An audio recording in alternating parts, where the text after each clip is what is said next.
Yes, by creating landmarks over these old buildings or historical buildings. This is a process that takes, for example, in Brazil, takes a long time. Is a long period, a process.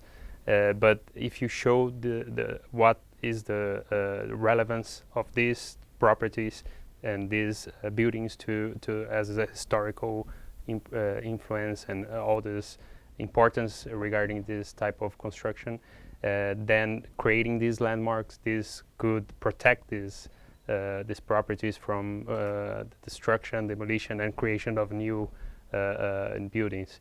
In Brazil, we have some laws that protects these landmarks. However, we've been in a process that the progress came too fast. The verticalization, urbanization was disorganized, and right now there are just a few places that are protected, and now the new laws are creating and protecting more these buildings, and this is creating a new trend in Brazil. So nowadays people are getting more worried about these buildings and these historical buildings, and creating these landmarks are improving tourism, for example, which was something that the previous governments wouldn't not even think about it. So I believe that this is the way to do it, creating landmarks. Still, for example, we have Oscar Niemeyer in Brazil, which is an architect that passed away a few years ago, and their buildings are all protected and they're not very old. He was alive a few years ago, but still, because he changed the whole concept of architecture in Brazil. So this brought a lot of good influence all over the world. So he's known all over the world. So all his architectural works are protected and became landmarks in Brazil. How about preserving public space amid yes, what we see, for example, in São Paulo, that the public authorities are occupying old buildings in order to protect them as well. So, for example, the municipality of São Paulo is placed in a very old building, which is a landmark, is in downtown São Paulo, and they try to move most of the public banks, for example, also to these landmarks and creating museums inside.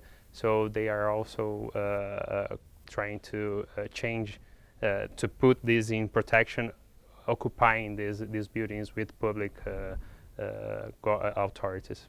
So what kinds of obligations does a developer have to provide affordable housing, especially in rapidly developing megacities? In Brazil, for example, this is an issue that is dealt by the government. So the government is trying to change the ghettos, what we call favelas in Brazil, and they are replacing these favelas for affordable buildings in which the people can pay in very easy way, and this is I mean, they are not choosing, I believe, in my conception of architecture, the best and the most beautiful buildings, but they are improving the life of these people that live there. So I believe that this is creating this changing all the image of our city, because we have so many nice buildings and modern is a modern city, but still have ghettos and favelas very close to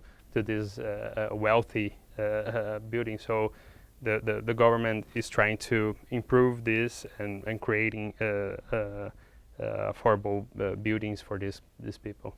How do you balance those concerns? I mean, on one hand, you want to, of course, preserve architectural heritage. Usually it's going to be low-rise buildings. You want to ensure there's enough affordable housing for people as they move into cities. But also you probably don't want to keep expanding outwards and outwards and outwards. So how do you balance all those concerns legally? Yeah, I mean, in Brazil, we are a civil law country. So everything has to be dealt in the law. There is nothing that is just a nuisance. The government has a lot of work on developing, especially the master plan, which is the big rule for each city. So each city has to deal with their own problems and issues. So if you go to a big metropolis as São Paulo, you're going to see a lot of restrictions and limitations to build. And the government, for example, 2 weeks ago, issued a new master plan for our city. And this master plan creates a lot of limitations regarding the tall buildings, for example. So they have to build tall buildings near public transportation.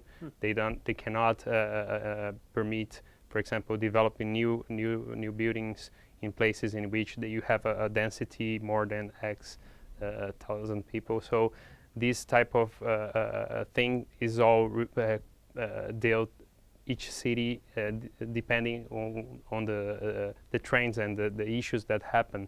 So this is how we do it, because the public administration cannot apply any rules or limitations without having this provided by law and express it there. So I believe that the governments have a lot of work in countries like ours, that you have to, it is not the sense, the common sense that takes account, but the rules that are established has to provide and take care of all these issues.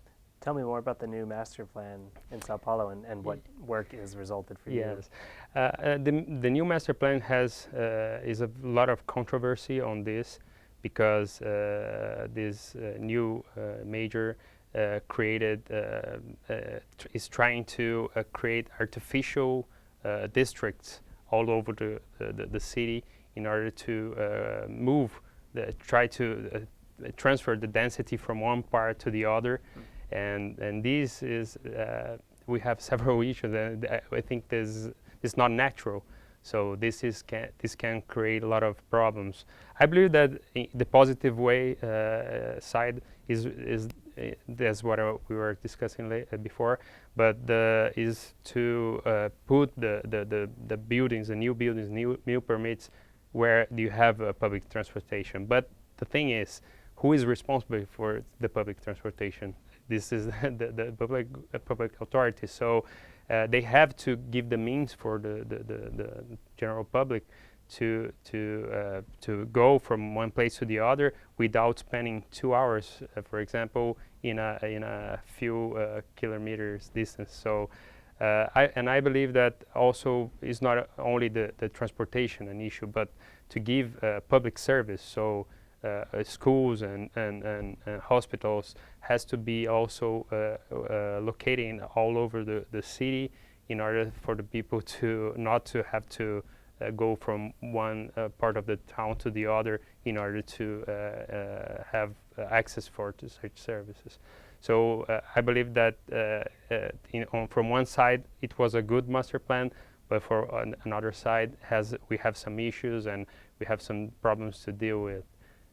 But in general, I believe that to manage a city like São Paulo is very difficult anyway. So any master plan that could be presented will have some controversy over that. Yeah, it's interesting. Yeah. On one hand, of course, you need a master plan for a city the size of Sao Paulo or Shanghai or any city going forward. Yes. But you can't hope to manage it on every individual level. This is true. So how do you write laws so that they're able to be interpreted? That's a very good question, because the diversity is the issue, and in Brazil we have a lot of diversity. We have people from all types of regions and cultures, because we are a continental country. So I believe that the most is like if you think about, when you are talking about real estate, you think about condominium and occupants, and people in a condominium have different thinking, and this also create is a small universe that maybe can be reflected for a city. So I see that from my perspective as an attorney, that I assist a lot of condominiums in issues related to conflicts, and it's very difficult to accommodate a lot of different interests. But the thing is, you have to have a rule that at least people understand what are how the majority will prevail over the individual interests. So I believe that a good rule is that that shows that the majority will always have the to supersede the other interests. So democratic approach. Yeah, I believe it is a little bit utopic, but it should be like that. The law should, as we are a civil code law, that you have to have all the rules established by law. You have to. I believe this is the principle that should be followed. What kinds of structural changes or cooperation, new relationships need to happen between government and private developers to achieve sustainable vertical urbanism, however you want to define that? Yeah, I think it's a great question as well.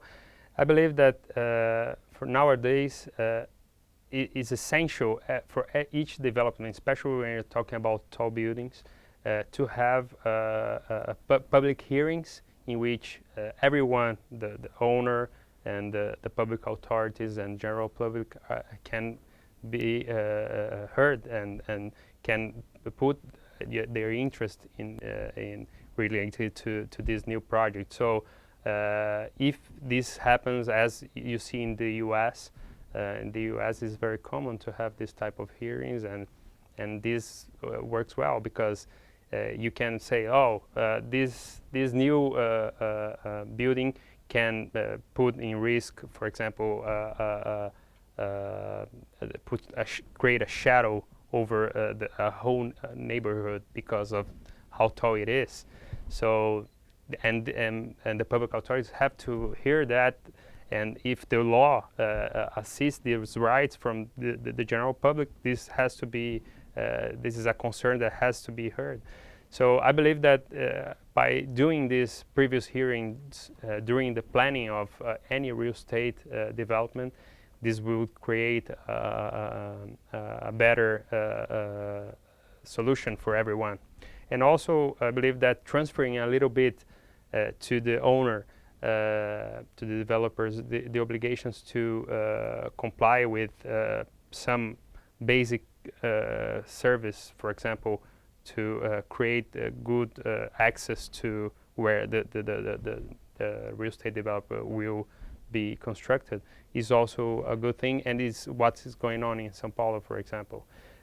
We have sometimes the permits is conditioned to some works that the developer has to do on the neighborhood in order to create a situation in which the neighbors and people that lives in the surroundings of this real estate property are not so impacted by the building.